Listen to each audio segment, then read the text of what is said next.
Bien, donc nous allons pouvoir commencer. Merci d'être venus donc à cette soirée 3T. Je me présente pour ceux qui n'ont pas eu l'occasion de discuter avec moi, notamment le mercredi, je suis plutôt présent avec les autres coachs au sein des locaux de SWAT. Donc je m'appelle Aldric Leber, je suis expert et coach en agilité. J'interviens au niveau des entreprises pour faire du conseil, pour faire la formation, que ce soit dans du lead management, dans tout ce qui concerne l'agilité. Et donc je fais partie de cette joyeuse communauté de personnes qui parlent beaucoup d'agilité. Ce à quoi nous allons nous attarder ce soir, c'est justement comment faire pour arrêter de parler d'agilité et comment être agile, soi-même en tant qu'individu, dans le cadre de son travail. Car on parle beaucoup de méthodes, on parle beaucoup d'outils, on parle beaucoup de choses qu'il faut faire, qu'il ne faut pas faire. Mais on va essayer ce soir de voir comment être agile.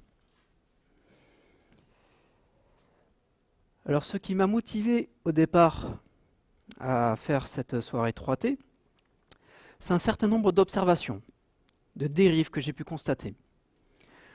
Normalement, les collaborateurs d'une entreprise, que ce soit des salariés internes, des collaborateurs, ça peut être des consultants, des experts que l'on fait venir, contribuent à leur façon au développement de l'entreprise, de son activité, à créer de la valeur et à essayer d'amener l'entreprise plus loin dans ses objectifs.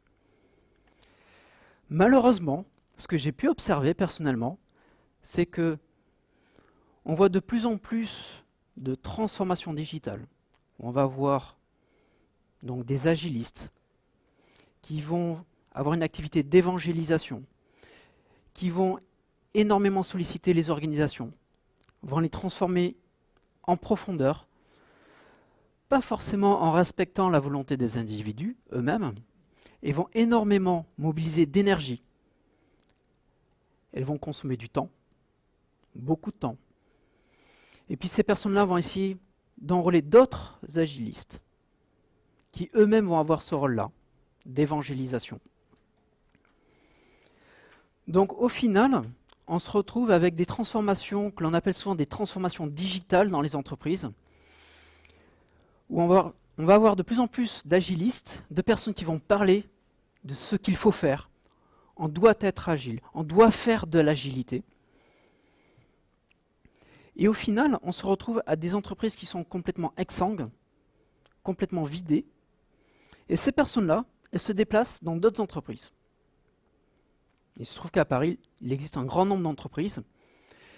Mais pour faire donc, et là on va commencer à faire le lien avec donc le film The Matrix, on se retrouve à des personnes qui se comportent plus de façon virale, comme des virus, qui vont essayer d'amener leur façon de voir les choses, parce qu'ils sont convaincus qu'ils ont la meilleure façon de travailler, la meilleure façon d'appréhender le monde de l'entreprise, et qui au final ne contribuent pas vraiment au bien-être des entreprises.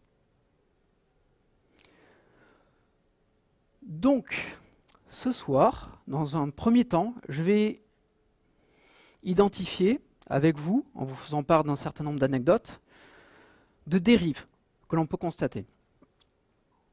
Une fois que nous aurons identifié ces dérives-là, nous verrons comment nous, personnellement, nous pouvons développer une posture, une attitude qui justement essaie de ne pas tomber dans ces travers. Donc on va s'attarder à 7 dérives.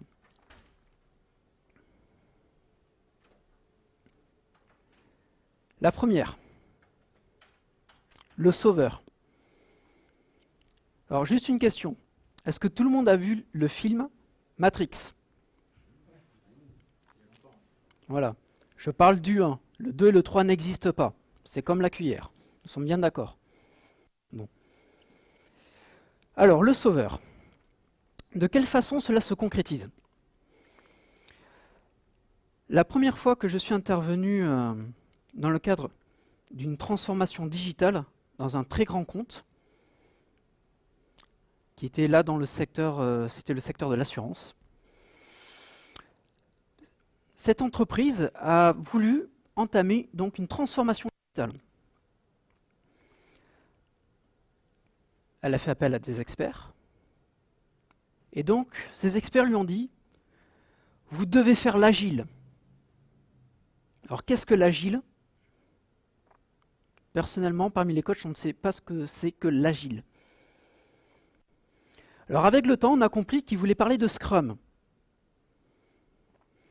Donc, ils ont fait une transformation. Ils ont essayé de mettre du Scrum partout. Et ils se sont rendus compte qu'une approche, un outil, ne permettait pas de résoudre aux problématiques de toutes les équipes, de tous les éléments de cette grande entreprise. Ils ont fait appel à une autre entreprise, particulièrement reconnue dans son expertise, qui est arrivée en super-héros. Nous avons la solution à vos problèmes. Nous sommes la solution. Scrum, c'est trop rigide. Nous allons faire du Kanban. Et donc, ils ont commencé à faire une transformation, à remplacer les équipes qui faisaient du Scrum par des équipes qui faisaient du Kanban. Vous vous en doutez, les résultats ont été à peu près le même. Donc, vous voyez cette posture où j'ai la solution, j'ai la vérité sur les choses, et je vais vous l'enseigner, elle est très, très nocive. Deuxième dérive, le mentor. Le mentor a une posture d'une personne qui sait les choses, mais qui a un rôle un peu plus d'enseignement malgré tout. L'expert dit ce qu'il faut faire, le mentor va essayer de transmettre un certain nombre de choses. Mais il ne les fait pas.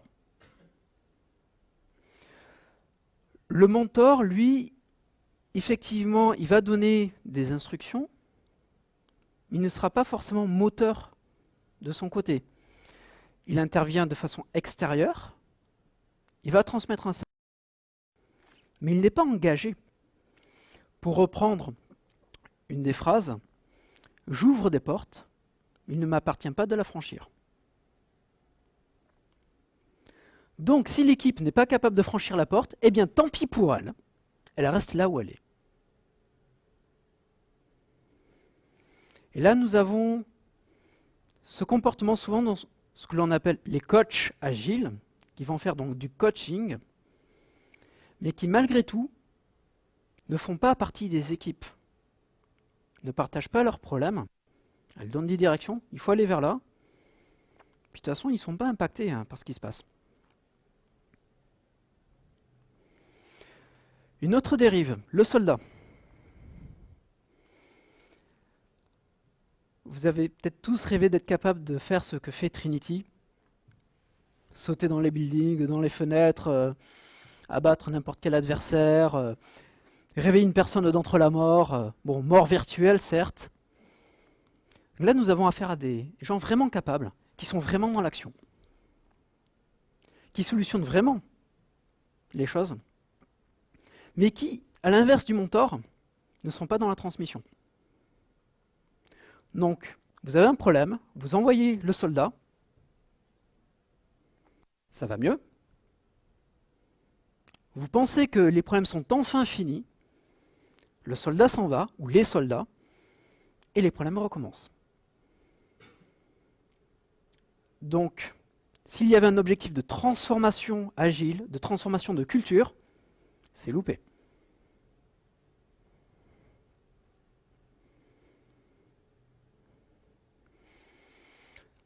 L'oracle. On le retrouve un peu plus rarement, mais on le retrouve souvent. Et j'ai eu affaire personnellement à ce cas de figure. Vous avez besoin d'un avis extérieur, d'un regard extérieur. Vous avez un problème concret. Vous demandez un avis sur un problème précis qui réclame une expertise. Et vous avez une réponse du genre « Mais est-ce que vous êtes sûr que c'est un problème ?» Et là, vous êtes dans un dialogue digne d'une discussion avec votre voisine qui fait des études de psychologie, mais qui en est qu'à sa première année. Car au final, le coaching se base sur des principes de psychologie par des gens qui n'ont pas fait d'études de psychologie. Il ne faut pas l'oublier. Donc, vous avez cette espèce de dialogue, un peu sans fin, où, au final, vous vous rendez compte que tous les éléments que vous donnez concrets n'interviennent pas dans la réponse. Donc, en gros, non, mais peu importe ce que tu me dis, écoute-moi, va dans cette direction. Ce n'est pas ça ton problème c'est celui-là. Même si vous n'avez pas fini d'expliquer quel est votre problème. Donc là, vous avez une espèce de cheminement où vous devez aller dans une direction, ça devient presque mystique. D'où donc cette représentation donc, avec le personnage de l'oracle. Tout ça pour au départ une question qui peut être très technique. Vous avez pensé faire appel à un expert, vous vouliez parler d'agilité, de lean management, ou peut-être même de craftsmanship, de TDD, ou d'un langage, peu importe. Et au final, vous avez cette espèce de réponse mystique et la personne ne vous répond pas. Et cette personne-là se fait payer souvent très très cher.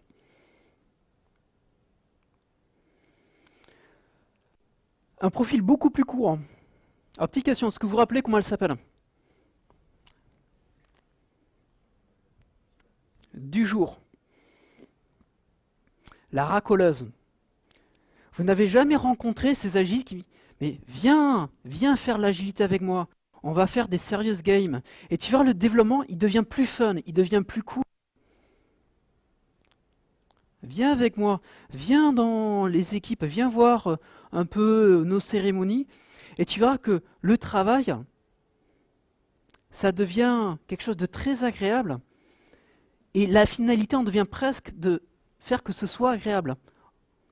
Au point qu'on n'est plus là pour générer de la valeur, satisfaire un client. Non, on est là pour passer un bon moment entre potes. On n'est même plus collègues. Allez, viens.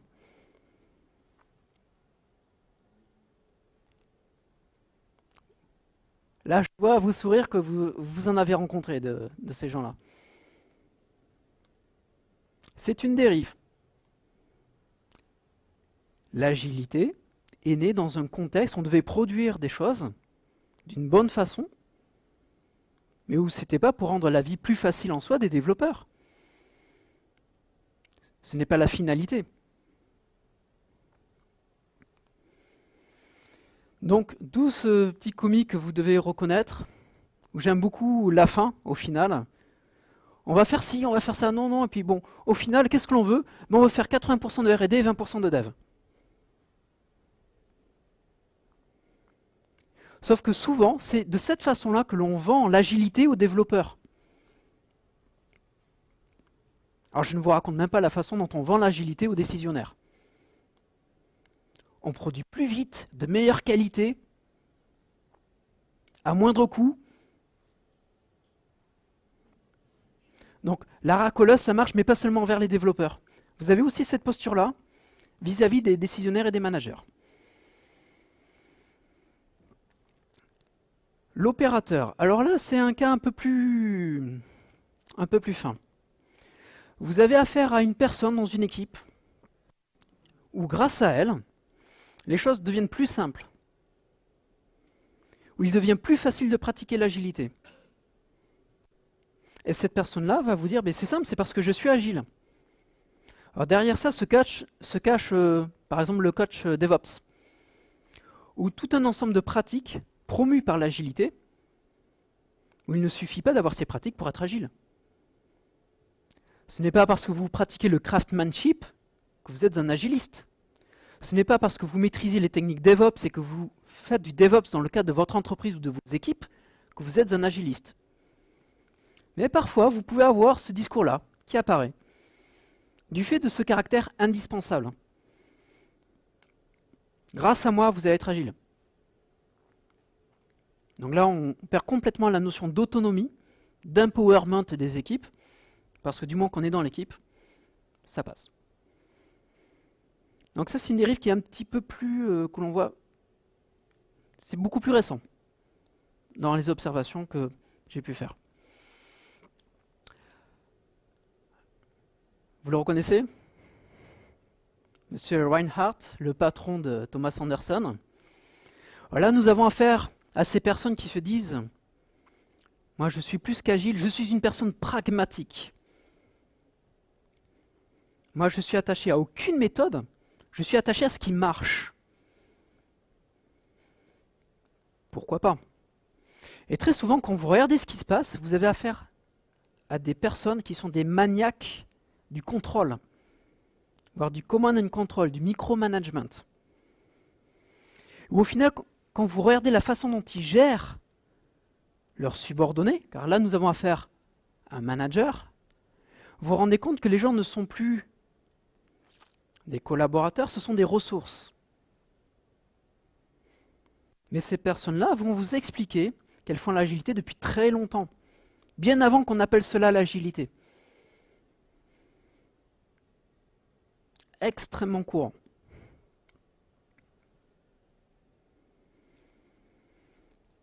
Mais nous, personnellement, là on s'est intéressé à ce que l'on a pu, enfin ce que j'ai pu observer et que je pense que vous avez pu aussi observer. Mais est-ce que vous n'avez pas vous-même été, à un moment donné de votre carrière, de votre évolution professionnelle, un de ces personnages, ou peut-être plusieurs de ces personnages? Personnellement, quand je me suis mis au management, j'étais à la place de M. Reinhardt. J'ai résolu mes problèmes en faisant du micromanagement. Je faisais du suivi d'activité au quart d'heure près. J'ai eu ma période sauveur, surtout dans le domaine technique. Et quelque part, tous, à un moment donné, on peut dériver. Le facteur humain est en jeu. Donc, comment faire pour être soi-même agile dans sa façon d'être, sa posture vis-à-vis de ses collègues, de ses collaborateurs, et se prémunir de ce genre d'attitude? De quelle façon nous devons appréhender les choses?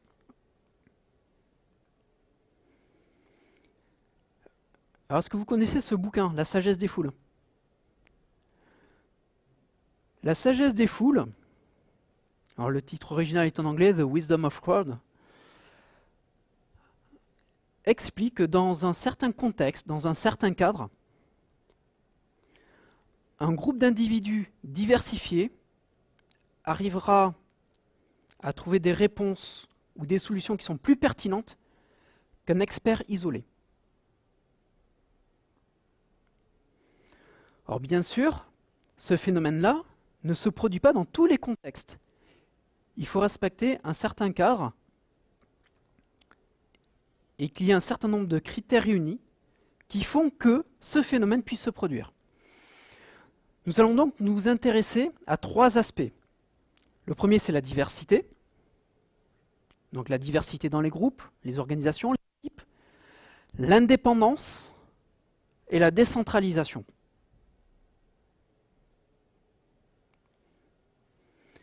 Donc la diversité, elle passe notamment par les équipes multicompétentes.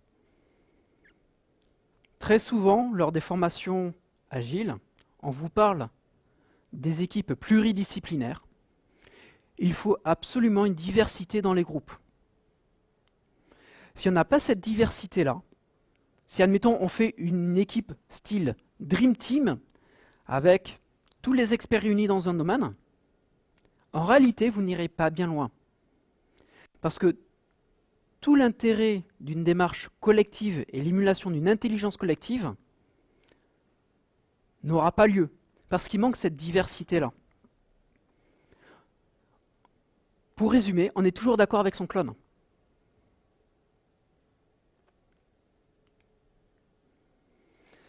L'indépendance.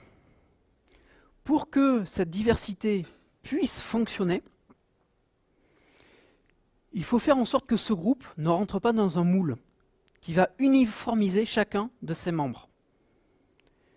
Donc on va essayer de promouvoir des équipes auto-organisées, responsabilisées avec un objectif commun, mais indépendantes dans sa façon de travailler. S'il y a une dépendance vis-à-vis d'une entité supérieure dans la façon d'appréhender le travail d'apporter des solutions.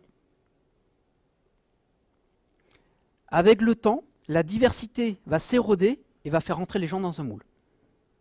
Et donc on va tuer petit à petit cette diversité-là. Un autre phénomène, c'est l'influence des pairs. Quand vous avez un problème à adresser, est-ce que vous demandez l'avis de l'expert dans ce domaine et vous vous ralliez forcément à son avis parce que c'est l'expert? Mais à ce moment, si vous avez cette approche-là, vous contrecarrez les aspects positifs d'une équipe diversifiée. Si à un moment vous devez adresser un problème, que vous avez quelqu'un d'expert sur ce problème-là, cette personne-là doit parler en dernier. Et quand elle parle, ce n'est pas pour dire ce qu'il faut faire, mais pour répondre aux questions ou donner des préconisations pour sécuriser la réflexion du groupe. Très souvent, on arrivera au même résultat, mais à la différence, c'est que le groupe aura réfléchi sur un plus grand nombre de solutions et prendra conscience des tenants et des aboutissants. Et là, l'expert aura fait grandir le groupe, tout en se donnant l'opportunité d'avoir des idées auxquelles lui-même n'aurait jamais pensé.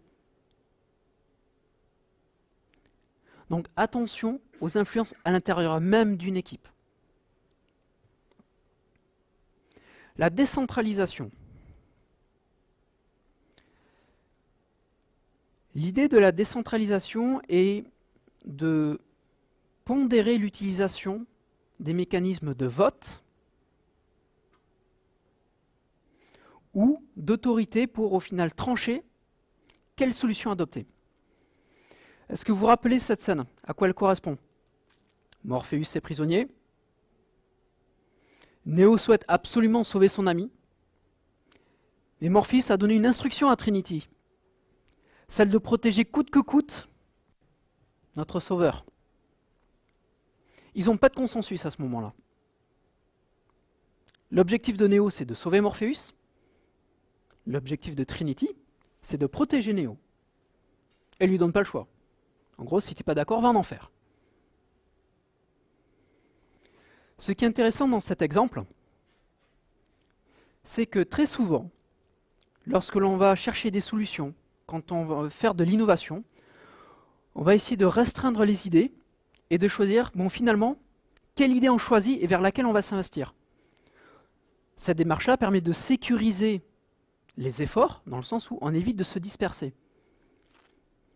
Mais c'est l'intérêt d'une démarche de choisir une solution. Pourquoi ne pas essayer plusieurs options? Peut-être que certaines options sont peu coûteuses et pourraient être tentées en parallèle. Et on pourrait découvrir, par exemple, que les résultats d'une idée peuvent dépendre aussi de la réalisation d'une autre idée. Donc attention au côté où, au final, ça peut se traduire, par exemple, on fait une rétrospective, on a toute une liste d'idées, on choisit celle sur laquelle on va se concentrer, mais on oublie les autres. Qu'est-ce qui se passe si l'idée que l'on a choisie, finalement, n'est pas effective? On va faire une autre rétrospective, on va retrouver encore d'autres idées, mais les idées qui étaient déjà apparues, si elles ne sont pas exploitées, c'est la valeur qui est perdue. Donc l'idée c'est, attention, il faut trouver un point d'équilibre entre concentrer les efforts et en même temps essayer une multitude d'options. C'est par exemple le reproche qui est fait à ce que l'on appelle le Lean Startup. On choisit une approche pour valider une hypothèse, puis ça ne marche pas, on essaie une autre approche, et on se rend compte que ça prend beaucoup trop de temps, parce qu'on n'essaie pas un éventail de possibilités. Pour certaines problématiques, il faut mettre beaucoup de moyens, il faut expérimenter beaucoup de choses en parallèle. Donc, comment faire maintenant pour, voilà, on sait préserver la diversité du groupe, et on veut que ce groupe soit efficace, qu'il réussisse à avoir du résultat. Alors, je vais vous parler de façon très superficielle de la thermodynamique, et je vais juste le résumer à ces deux premiers principes. Le premier principe, le principe de l'énergie constante. Vous êtes dans un milieu clos. vous avez une énergie concentrée à l'intérieur. Cette énergie-là, elle reste constante. Donc ça, c'est l'idéal d'une équipe. On a un certain nombre de forces vives, on l'isole entièrement de toute influence extérieure et on protège son énergie. Malheureusement, en entreprise, ça ne marche pas comme ça. Qu'est-ce qui se passe quand on est en milieu ouvert? Il y a forcément une dégradation, parce qu'il y a de l'énergie qui se dissipe. Là, on va parler d'énergie résiduelle ou d'énergie cinétique. Mais pour le coup, l'énergie qui est contenue dans la bouteille, qui pourrait être votre entreprise ou votre groupe ou votre équipe, va diminuer dans le temps. Donc comment concilier les deux? Comment être connecté à son environnement, qui est changeant, le contexte évolue, l'environnement évolue. Il faut apprendre de nouveaux outils, de nouveaux langages, peu importe, de nouvelles méthodes agiles. Et pour le coup, comment maintenir cette énergie-là, sachant qu'il faut renouveler son expertise? Et là, on va parler du Shuari.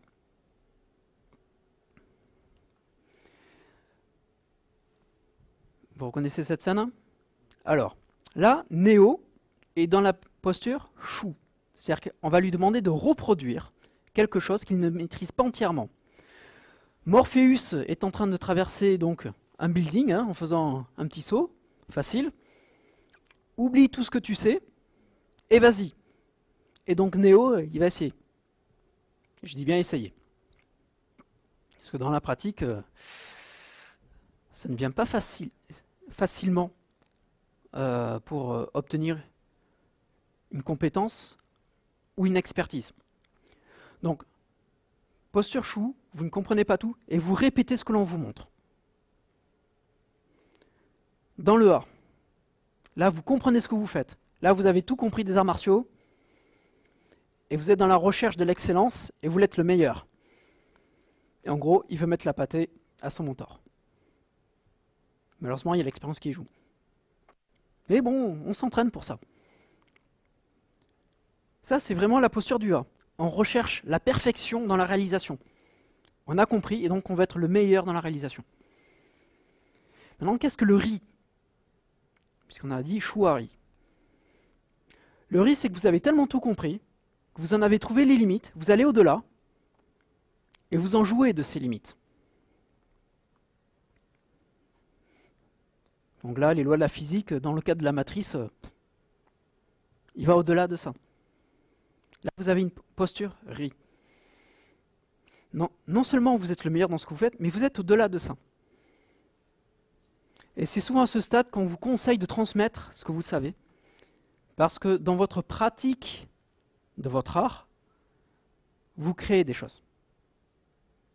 Une nouvelle façon d'appréhender l'expertise. Et vous allez peut-être même repousser les limites de l'art concerné. Donc l'idée c'est, voilà, il y a une posture de Shu, il y a une posture de A, il y a une posture de Ri, donc en gros tout le monde veut être en Ri. Est-ce que c'est la solution? Eh bien non. On pourrait avoir une posture assez courante justement, et c'est ce que l'on retrouve dans les dérives que l'on a vues au début, où on veut être le meilleur, comme ça on aura la vérité universelle. Non, si on doit renouveler les compétences, être capable d'être le meilleur sur la durée, il faut avoir une triple posture. Donc il faut être dans une posture de Shuari, où on va s'intéresser à des domaines que l'on ne connaît pas, on va reproduire. Ce que l'on a déjà en termes de maîtrise ou de compétences, eh bien on va l'exercer pour aller plus loin. Puis peut-être même que vous allez développer cet art-là, peut-être que vous allez partager au travers des milieux associatifs, de formation interne, peu importe. Mais il faut toujours avoir cette triple posture-là. Donc une équipe qui arrive à se maintenir au niveau de sa capacité à réaliser d'une bonne façon et d'aller toujours plus loin dans aussi l'innovation, chaque membre doit avoir cette triple posture.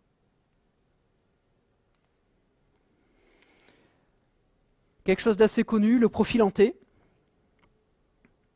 les T-shapes, donc des personnes qui ont une expertise, mais qui malgré tout ont une culture large et sont capables de collaborer avec un nombre de personnes très important, parce qu'ils comprennent les problématiques de beaucoup de domaines. D'où donc ce symbolisme en T, donc Mr. T, là je ne vous le présente pas.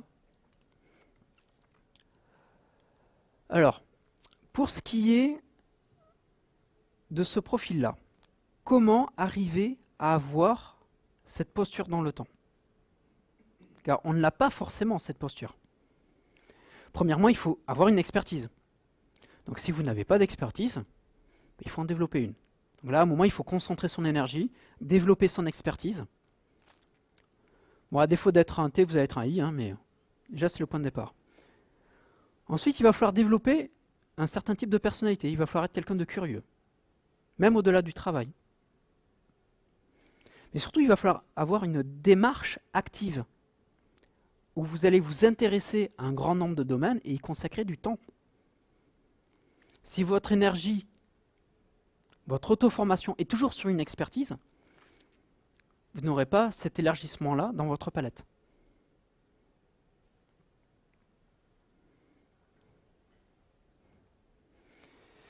Un autre aspect qui est important dans la thermodynamique, c'est la communication. Très souvent, on illustre la notion d'information avec l'énergie qui circule. Effectivement, plus on fait circuler une information par un grand nombre de personnes, plus il y a une déperdition.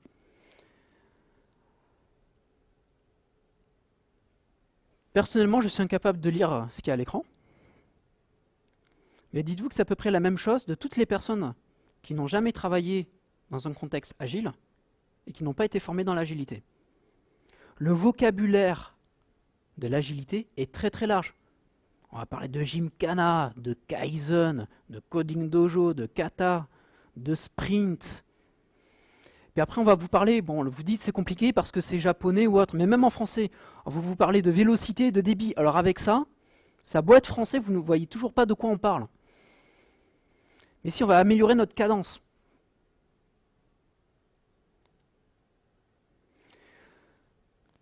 Alors attention à ce phénomène-là, d'autant plus quand vous allez développer votre expertise. Vous devenez expert dans un domaine. Cela veut dire qu'à chaque fois que vous allez parler de votre expertise, vous allez être le seul à vous comprendre. Puisqu'on a parlé, jusque-là, de faire un groupe diversifié, autrement dit, avec des expertises complémentaires. Il y a quelqu'un qui, lui, s'est amusé à lire ça. Il voyait des blondes, des brunes et des rousses. Cypher. Lui, il n'avait pas besoin de décodeur hein, pour lire la matrice. Mais au final, pour ce que ça lui a servi, il s'est retrouvé complètement isolé du groupe. Alors je ne dis pas que c'est à cause de ce problème-là, mais le résultat qui peut arriver, pour vous, ça peut être celui-là. Vous pouvez vous isoler du groupe si vous n'apprenez pas à communiquer sur votre expertise avec des mots simples, compréhensibles par tous. Et vous pouvez même devenir nuisible à votre groupe. Votre ego, lui, il est flatté.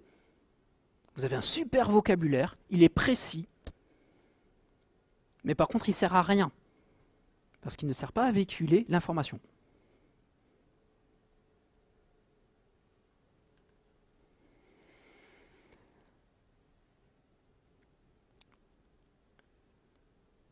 Alors là, je ne vais pas vous dire comment il s'appelle.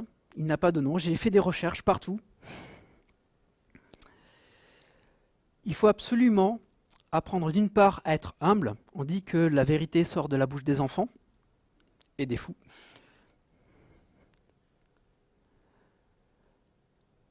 La posture de l'humilité, ou tout simplement le trait de caractère, car ce n'est pas juste une posture adoptée. Il faut être humble vis-à-vis de ce que l'on pense savoir et maîtriser vis-à-vis des autres, de façon à rester ouvert. Et surtout, il faut éviter cette posture où on va être un évangélisateur, un ayatollah de son domaine, car on va commencer à faire des comparaisons là où il n'y a pas lieu d'être. Exemple. Vous reconnaissez ceci? Un bon cycle en V. D'après vous, ce cycle en V-là qui a malgré tout pas mal d'étages, correspond à quel type de compagnie? Alors l'aviation, pourquoi pas, avionique, cela pourrait. Automobile. Alors on pourrait se dire avec ça, il y a un sacré fait tunnel, ils ne doivent pas être très efficaces. Alors en ce moment, ils ne sont pas les plus efficaces du moment. Ils ont fait que 160 milliards de résultats nets durant le dernier quadrimestre. Ils sont que deuxième mondial. Ils ont été premiers pendant plus de 10 ans. Là, je parle de Toyota. Voici le cycle en V utilisé à Toyota, à qui on doit beaucoup de principes fondateurs de l'agilité grâce au lean management. Donc arrêtons de comparer, de dire que l'agilité est meilleure que telle méthode ou telle méthode. Non. L'agilité sera plus adaptée à un contexte et telle autre méthode. Encore, je parle de méthode, ce n'est peut-être pas tout à fait correct, mais on va dire les principes agiles, s'ils sont très positifs, il y a malgré tout des approches traditionnelles qui marchent très bien et qui ont fait leurs preuves.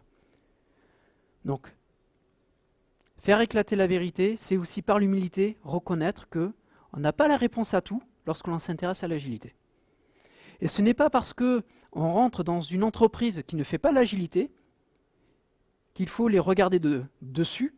Fait, non, mais vous avez rien compris. Là, vous n'êtes pas les meilleurs parce que vous ne faites pas de l'agilité. Les choses sont beaucoup plus compliquées que ça.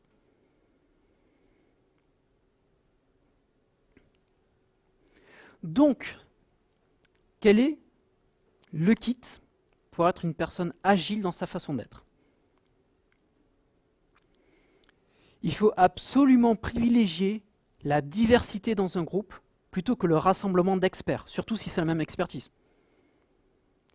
Si on veut profiter d'expertise, autant faire en sorte que ce soit par la complémentarité. Mais même au-delà de ça,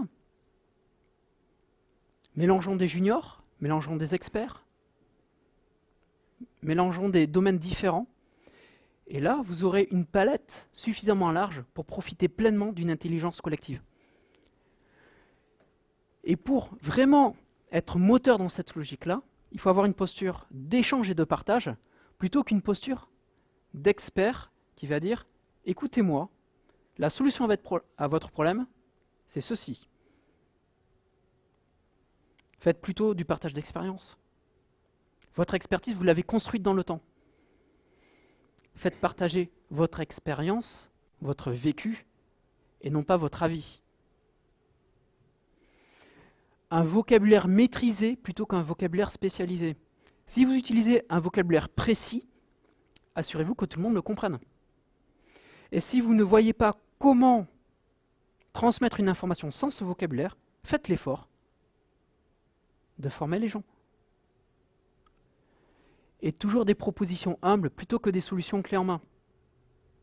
Parce que oui, vous avez déjà eu cette problématique. Voici la solution.